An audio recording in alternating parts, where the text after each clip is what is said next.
सुप्रभात बच्चों। आज की हिंदी क्लास में मैं अजय कुमार आपका बहुत बहुत स्वागत करता हूं। बच्चों, आज हम लोग अनुच्छेद लेखन के बारे में पढ़ेंगे। अनुच्छेद लेखन कैसे लिखा जाता है, इसे लिखते समय क्या क्या सावधानियां होती हैं और एक दो अनुच्छेद लिखकर हम लोग आपको सिखाएंगे। बच्चों, आइए समझते हैं पहले अनुच्छेद होता क्या है। अनुच्छेद की परिभाषा क्या है? आपस में एक दूसरे से संबंधित वाक्यों का ऐसा समूह जिसमें किसी बड़े विषय के एक भाग या उपभाग का वर्णन किया जाता है उसे अनुच्छेद कहते हैं। बच्चों, अनुच्छेद का वास्तविक मतलब जैसे आप लोग मतलब समझते हो, इसका अनुच्छेद मतलब होता है पैराग्राफ। एक पैराग्राफ, अनुच्छेद को पैराग्राफ कहते हैं। मगर इसमें क्या होता है, जो हम लोग अनुच्छेद लिखते हैं उसे किस प्रकार, उसके उसमें मूल बातें क्या होनी चाहिए, इसको हम समझेंगे। उसमें क्या होता है, आपस में एक दूसरे से संबंधित वाक्यों का ऐसा समूह जिसमें किसी बड़े विषय के एक भाग या उपभाग का ही वर्णन किया जाता है उसे अनुच्छेद कहते हैं। मतलब बच्चों, जब हम कोई बहुत बड़ी बात विस्तार पूर्वक लिखते हैं तो उसमें कई खंड होती हैं, हमारी बातों का छोटा छोटा पार्ट होता है, तो उसी का एक भाग या उपभाग होता है अनुच्छेद अर्थात पैराग्राफ। इसको हम लोग समझ लिए बच्चों। आइए अनुच्छेद लेखन के बारे में समझते हैं।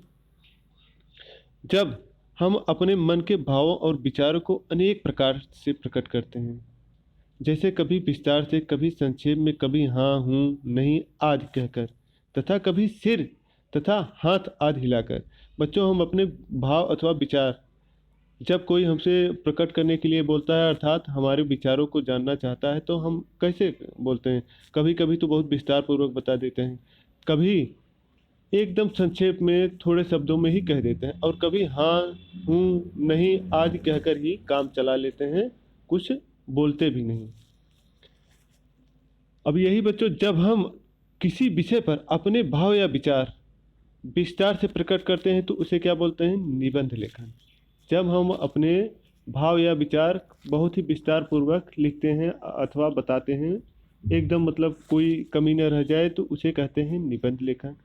किंतु जब हम किसी विषय पर अपने विचार संक्षेप में प्रकट करते हैं तो उसे कहते हैं अनुच्छेद लेखन। उसी विचार को अगर हम संक्षेप रूप में थोड़े से शब्दों में बोलेंगे तो वही शब्द अनुच्छेद, वही वर्ड मतलब वही चीज़ अनुच्छेद लेखन के अंतर्गत चली जाएगी। जब हम अपनी बातों को विस्तार पूर्वक कहेंगे, निबंध लेखन हो जाएगा। उन्हीं बातों को जब हम संक्षेप में बताएंगे तो अनुच्छेद लेखन के अंतर्गत हो जाता है। आइए बच्चों, आगे देखते हैं हम लोग अनुच्छेद लिखते समय ध्यान देने की क्या बातें होती हैं। अनुच्छेद अधिक से अधिक 100 शब्दों का होना चाहिए। बच्चों, जो हमारे पाठ्यक्रम में है 5 अंक का आता है अनुच्छेद लेखन, तो इसको कई कई बच्चे निबंध की तरह 2-3 पेज में लिख देते हैं और उनका समय बेमतलब का चला जाता है। आप 4 पेज लिख देंगे तभी भी आपको 5 नंबर ही मिलेगा। मगर अनुच्छेद की विशेषता क्या होती है, इसमें अधिक से अधिक 100 शब्द ही होने चाहिए, अर्थात 10 से 12 लाइन। वाक्य छोटे छोटे और एक दूसरे से जुड़े हुए हों। एक दूसरे से जुड़े हुए हों का मतलब है बच्चों, उससे ही संबंधित बातें, जिस टॉपिक पे आपको अनुच्छेद लिखने के लिए बोला गया है उससे ही संबंधित बातें आप लोग लिखेंगे। इधर उधर की बातें नहीं लिखेंगे। चाहे जो बातें लिखिए सिर्फ उससे ही संबंधित हो, चाहे जैसी ही बातें हो, मतलब जो टॉपिक दिया है उससे हटकर आप नहीं लिखेंगे। भाषा कैसी हो? भाषा सरल किंतु प्रभावशाली हो। बच्चों, आप लिखते समय बहुत ही साहित्यिक वर्ड नहीं यूज कर पाए तो कोई दिक्कत नहीं, आपकी भाषा अपने शब्दों में ही लिख दीजिए, एकदम सरल हो तब भी ठीक है, मगर प्रभावशाली होनी चाहिए। जो आप बात बोलना चाह रहे हो उनमें कुछ तथ्य होने चाहिए, अर्थात सत्यता होनी चाहिए। अनुच्छेद में बच्चों भूमिका और उपसंहार की कोई भी आवश्यकता नहीं होती। इसमें इंट्रोडक्शन या लास्ट में क्या कंक्लूजन है उसके बारे में बताने की कोई आवश्यकता नहीं होती है। मतलब न तो इसमें भूमिका लिखनी होती है, न तो उपसंहार, अर्थात लास्ट में हम लोग लिखते हैं निष्कर्ष ना, उसी को उपसंहार बोलते हैं। तो ऐसी चीज़ें अनुच्छेद में लिखने की कोई आवश्यकता नहीं। अनुच्छेद कम शब्दों का होता है, पहले ही बता चुके हैं। हम अपने जब विचारों को संक्षेप में प्रकट करते हैं तो उसे अनुच्छेद लेखन कहते हैं। अर्थात इसमें न तो उपसंहार की आवश्यकता होती है, न ही भूमिका लिखने की जरूरत होती है। आगे क्या है बच्चों, यदि हम अनुच्छेद के आरंभ में अनुच्छेद से ही संबंधित कुछ सूक्ति, उदाहरण या कविता की पंक्ति लिख दे तो अनुच्छेद प्रभावशाली हो सकता है। बच्चों जैसे हम लोग कोई भी विषय का किसी भी टॉपिक पे अनुच्छेद लिख रहे हैं, उस टॉपिक से संबंधित अगर हमको कोई पोयम, कविता या सूक्ति, सूक्ति का मतलब होता है प्रेरणादायक बातें, 1 या 2 लाइन की अगर हम लोग लिख देंगे तो अनुच्छेद एकदम प्रभावशाली हो जाता है। आपको अनुच्छेद में 4 चांद लग जाते हैं, अर्थात उसकी सुंदरता और भी बढ़ जाती है। इसीलिए अगर आपको कोई पोयम, कविता या प्रेरणादायक कोई सूक्ति याद है तो आप उदाहरण के तौर पर स्टार्टिंग में ही लिख सकते हो। आइए बच्चों हम लोग देखते हैं एक अनुच्छेद लेख, वायु प्रदूषण पर अनुच्छेद लेखन हम लोग कैसे लिख सकते हैं।